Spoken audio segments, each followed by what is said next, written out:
Une fois de plus, bienvenue au Morning Call, ce dernier numéro de l'année 2019. Je suis Niachake Moutizoa. L'Algérie a fait face en 2019 à un dangereux complot visant ses institutions. C'est ce qu'a déclaré lundi le chef d'état-major de l'armée algérienne, Saïd Chengria, lors de son premier discours public depuis sa prise de fonction après le décès du puissant chef de l'armée, le général Ahmed Gaïd Salah. Chengria a déclaré que le complot visait à frapper la stabilité de l'Algérie, à saper les piliers de l'État et à l'entraîner dans un bourbier de chaos et de violence. Le chef militaire n'a toutefois pas donné de détails sur les partis derrière ce complot.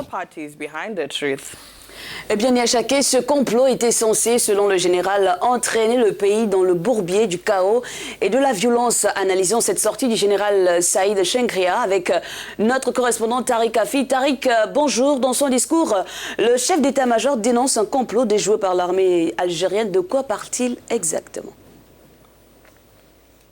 Bonjour. Le général Saïd Chengria n'a donné aucun détail sur ce complot. Il est resté très énigmatique.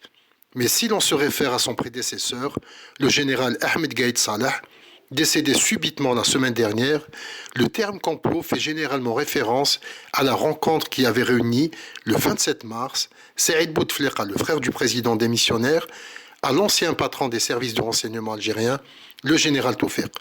Saïd et Toufik qui ont été condamnés à une peine de 15 ans de prison ferme par le tribunal militaire de Blida, pour atteinte à l'autorité de l'armée et complot contre l'autorité de l'État. Louisa Hannoun, la secrétaire générale du Parti des travailleurs, qui est accusée d'avoir participé également à cette rencontre, a, elle, écopé de la même peine. Saïd Chengria, dans le premier discours, semblait faire une rétrospective des principaux événements de l'année. Ce complot a été le début d'un long processus qui a imposé à l'armée d'intervenir directement dans le champ politique. Alors, ce discours a été prononcé devant les plus hauts commandants de l'armée. La position de l'armée par rapport au nouveau président Abdelmadjid Tebboune a-t-elle été faite? C'est effectivement une rencontre très importante qui s'est tenue au siège du ministère de la Défense en présence de hauts cadres de l'armée, notamment du secrétaire général de ce ministère et des commandants des différentes forces. Les commandants des 6 régions militaires qui ont une place essentielle au sein de l'armée algérienne n'y ont cependant pas participé. Cela pourrait démontrer que cette réunion était beaucoup plus d'ordre protocolaire et visait à marquer la fin d'une année qui a été très chargée pour l'institution militaire. Pour ce qui est de la confirmation du général Chengria au poste de chef d'état-major, cette décision revient au président de la République. En fait, la véritable question de savoir si le futur chef d'état-major, que ce soit Chengria ou un autre général, aura également le statut de vice-ministre de la Défense dans le futur gouvernement, comme ce fut le cas précédemment pour le général Ahmed Gaïd Salah.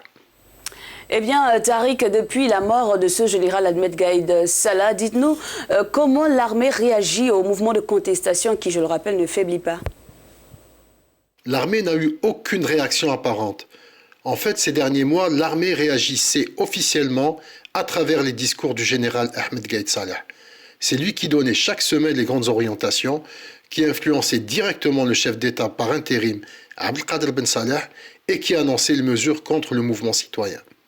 On peut notamment citer l'interdiction du port de la bannière Amazir, les restrictions d'entrée imposées à l'entrée de la capitale, ou encore la décision de convoquer le corps électoral le 15 septembre. Il est encore trop tôt pour dire si ces méthodes vont être maintenues ou si l'armée restera en retrait, laissant le président Tebboune seul face au mouvement citoyen. Eh bien, Tariq, la suite des événements nous le dira. En tout cas, merci à vous d'avoir participé à ce programme. Tariq Afid, eh bien, belle année à vous, belle année 2020. C'était notre correspondant Tariq Afid depuis Alger pour Africa News.